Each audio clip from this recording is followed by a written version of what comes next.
वो बात कॉन्सेप्ट में जो है वो जब आप ट्रीटमेंट को स्टार्ट करते हो, वर्बल क्यूज की पॉइंट्स यहाँ लिखा यूजिंग वर्बल क्यूज, देखिए 4 चीज़ें जो है आप बुक में डिफरेंट जगहों पर डिफरेंट चीज़ें मिलती हैं। मैंने उसको थोड़ा सा खुलासा किया, उसका समराइज करके 4 पॉइंट्स मैंने लिखे हैं। 4 पॉइंट्स हैं, यूजिंग वर्बल क्यूज एंड की पॉइंट्स, प्रॉपर हैंडलिंग। फिर उसके बाद है using reflex inhibiting pattern. Inhibiting pattern को आप यूज़ कर सकते हैं। रिफ्लेक्स इनहिबिटिंग पैटर्न क्या है कि रिफ्लेक्स इनहिबिटिंग पैटर्न में ये है कि अगर मैं थंब को अलग करता हूँ तो फिंगर्स ओपन होते हैं। अभी पैटर्न क्या है, फ्लैक्स हुआ, ठीक है। अगर मैं थंब को अलग करूँगा तो पेशेंट को जो है इनहिबिशन कहाँ मिलेगी, हैंड में, पूरी फिंगर्स में यहाँ पर इनहिबिशन मिलेगी और वर्बल कमांड में यूज़ कर सकते हो। रिलैक्स करने की आप कोशिश करें फिंगर्स में,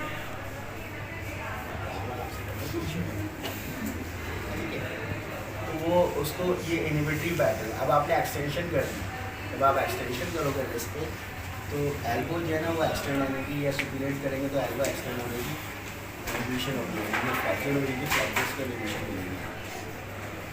ये इनहिबिटरी पैटर्न आप यूज़ कर सकते हैं।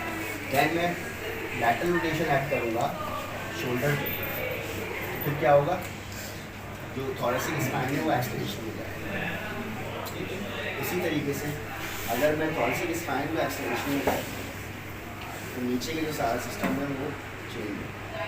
तो ये इनहिबिटरी पैटर्न आपको दे, सिर्फ मैं लैटरल रोटेशन को भी ऐड कर दूँ दोनों साइड से, तो ये चीज़ चेंज है। तो इन्हीं चीज़ों का आपने यूज़ करना है। ऐसे ही यहाँ पर अगर नी एक्सटेंशन में होता है बहुत ज़्यादा, ठीक है, अकड़े में होता है पाँव सीधा, तो मैं अगर डॉर्सी फ्लैक्जन ऐड कर दूँ तो नी फ्लैक्जन होने में हेल्प मिलेगी और हिप फ्लैक्जन होने में हेल्प मिलेगी। ये इनहिबिटरी पैटर्न है जो आप यूज़ कर सकते हैं। सिर्फ डॉर्सी फ्लैक्जन को ऐड खड़े होते खड़े स्टैंडिंग में, तो अगर मैं डॉर्सी फ्लैक्जन को ऐड कर दूँ तो नी फ्लैक्जन होने में हेल्प मिलेगी। तो ये इनहिबिटरी पैटर्न आप यूज़ कर सकते हैं स्टैंडिंग में, वॉक के दौरान। ये मैंने एक एग्जाम्पल बना बताइए जो डिफरेंट आपको मिल सकती है, आपको यानी और भी एग्जाम्पल इसको आइडेंटिफाई कर सकते हैं ट्रीटमेंट के दौरान। बैटिंग जब करेंगे तो कुछ सामने आती है। ये थ्योरी है, इनहिबिटरी पैटर्न बने हुए उनको यूज़ किया जा रहा है। ऐसे जो है की पॉइंट्स बने हुए, की पॉइंट्स का यहाँ पर थ्योरी है कि यहाँ से जो है सेंसरी इनपुट ज़्यादा मिलता है, सीने में हवा लगती है, यहाँ से सेंसरी इनपुट ज़्यादा मिलता है, यहाँ से जो जॉइंट्स के रिलेटेड है ये सारे, यहाँ से सेंसरी इनपुट ज़्यादा मिलता है, तो परसेप्शन यहाँ से ज़्यादा आती है। तो इन्हीं को क्यों ना की पॉइंट्स में यूज़ किया गया, उसको ट्रीटमेंट में। अब इसी का पैटर्न क्या बताया भाई, इनहिबिटरी पैटर्न है, क्यों ना इसी को ट्रीटमेंट में यूज़ किया जाए। तो थ्योरीज़ को जो है ना वो इनको ऑपरेट किया जा रहा है, जैसे मोटर लर्निंग प्रोग्राम को इनकॉर्पोरेट किया जा रहा है दोनों जगह पे, कॉलेज शेफर्ड के और इसको, ठीक है। थर्ड पॉइंट है using automatic adjustment of posture. Automatic adjustment of posture ये क्या होगा, ये भी चीज़ यूज़ की जाती है। फॉर एग्जाम्पल अब ठीक है, थोड़ा सा पाँव पीछे के बढ़े, अब मैं इसको मूव कर रहा हूँ, यहाँ पर लैटरल बेंडिंग हो जाए, पॉस्चर को मेंटेन करने के लिए यहाँ पर क्या करते हैं, लैटरल बेंडिंग। मैंने थोड़ा सा शिफ्ट किया इसको, वेट शिफ्ट किया और यहाँ पर लैटरल बेंडिंग शुरू हो गई, यहाँ लैटरल बेंडिंग शुरू हो गई। आई के लेवल को इक्वलाइज करने के लिए उन्होंने सीधा रखा हुआ। अब सिर्फ मैंने शिफ्ट किया, ये एडजस्ट कर रहे हैं अपने पॉस्चर को। एडजस्ट करने के लिए क्या कर रहे हैं, इस साइड के मसल्स को यूज़ कर रहे हैं, सिर्फ मैंने टेस्ट करने के लिए, ठीक है। अब खड़े हो, ऐसे ही मैंने जो है 1 लेग इनका रेस कर दिया, जब 1 लेग रेस किया तो उन्होंने वेट शिफ्ट किया राइट साइड में। अपने पॉस्चर को एडजस्ट करने के लिए क्या कर रहे हैं, वो दूसरे मसल्स को, इस मसल्स को यूज़ कर रहे हैं। सारा वेट इस साइड में शिफ्ट हो गया पॉस्चर को मेंटेन करने के लिए। कुछ लोग हैंड को रेस करेंगे पॉस्चर को मेंटेन करने के लिए। डिफरेंट चीज़ें आपको एडजस्टमेंट के लिए मिल सकती है। आपने सुन लिया बेटा? जी क्या बता रहे हैं? कॉन्ट्रैक्टाइल साइड को अगर यूज़ करें तो पर्सन जो है अपने आप को सपोर्ट करने के लिए उन मसल्स को यूज़ करेंगे। अब ऐसे ही मैं इनको पीछे करके बिठा दूँगा, पीछे होकर बैठ जाओ और पीछे पूरा पीछे। अब वो पॉस्चर को हाथ छोड़ दो, हाथ ही ऐसे बैठो, आगे रखो हाथ। अब ऐसे पेशेंट अगर आपने पीछे करके बिठाया, बेसिक सपोर्ट बढ़ गई है, इनको पॉस्चर को सही करने के लिए स्लाउच होगा, आपको स्लाउच मिलेगा।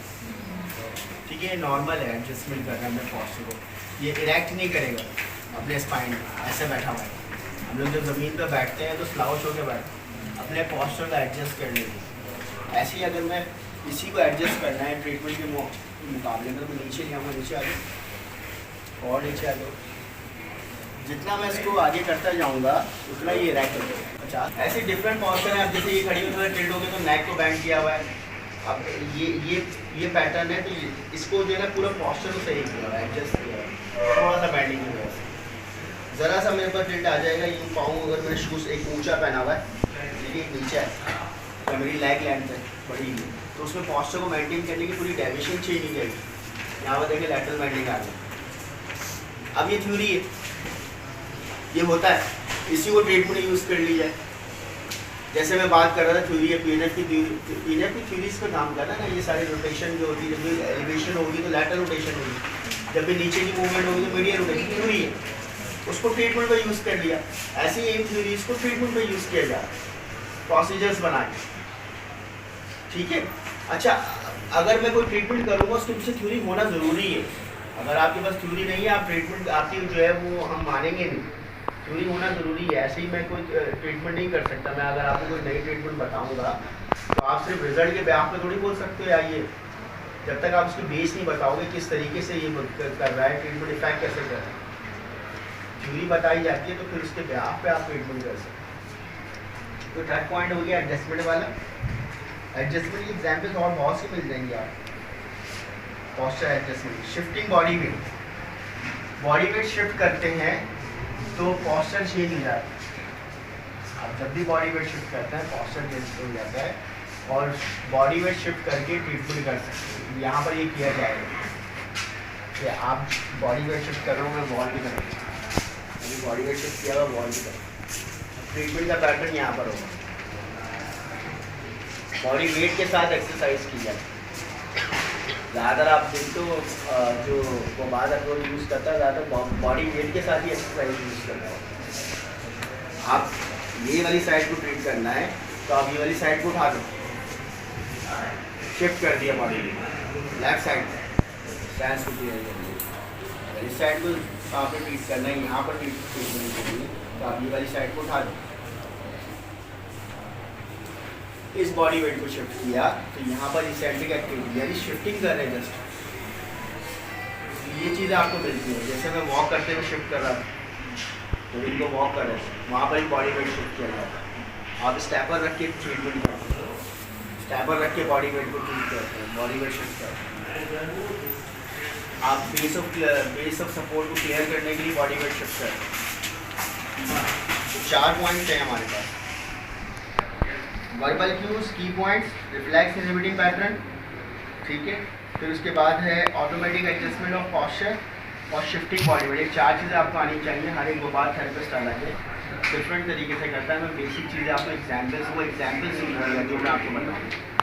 जरूरी नहीं सिर्फ वही हो, उसके अलावा और मॉडिफाई हो सकता है, वो आप खुद से कर सकते हैं। अगर आपको ये 4 चीज़ें पता है कि आप बॉडी वेट शिफ्ट कर सकते हैं ट्रीटमेंट के लिए, आप ऑटोमेटिक एडजस्ट कर सकते हैं पॉस्चर, आपको नॉर्मल एडजस्टमेंट पता होना चाहिए किस तरीके से, उन्हीं चीज़ों का आपको यूज़ करना है। फिर आप रिफ्लेक्स इनहिबिटिंग पैटर्न यूज़ कर सकते हैं। मैंने अपर लिम्ब में बताया, लोअर लिम्ब में आपको एग्जाम्पल बताया। फिर आप वर्बल क्यूज बहुत इंपॉर्टेंट है। और वर्बल क्यूज तो हर कोई यूज़ करता है ना, कहते हैं कि जब तक जो है वो एक होता है आंखों से देखना, एक होता है कान से सुनना। एक देख के आप समझते हो, देख के क्यूज देते हो, जो पेशेंट आपको देख के आप मॉडल कर रहे हैं और आपको पेशेंट देख के कर रहे हैं। एक वर्बल होता है मुँह से जब बोलिए, जो हमने इसमें एग्जाम्पल भी पढ़ी थी आपकी फीडबैक की, कौन सी थी फीडबैक्स में देते थे। जब भी आपको पेशेंट को आपको फीडबैक देना पड़ता है ना कि आप सही कर रहे हैं, सीधा कर रहे हैं, इसको सीधा लेके जाना है, जो किसी ने बताया। ऑगमेंटेड फीडबैक की एग्जाम्पल दी थी। ऑगमेंटेड फीडबैक आप जब कर रहे हो तो सही करते हो, और जब आप कर लेंगे तो ये आपको बेहतर हो जाएगा। एक तो टास्क की जहाँ पर आप पहुँचते हैं, और जब करते हुए बॉडी के अंदर भी आपको फीडबैक देना है। तो ये जो ना वर्बल कमांड्स होती है बहुत इंपॉर्टेंट होती है, इसको भी यूज़ करना है।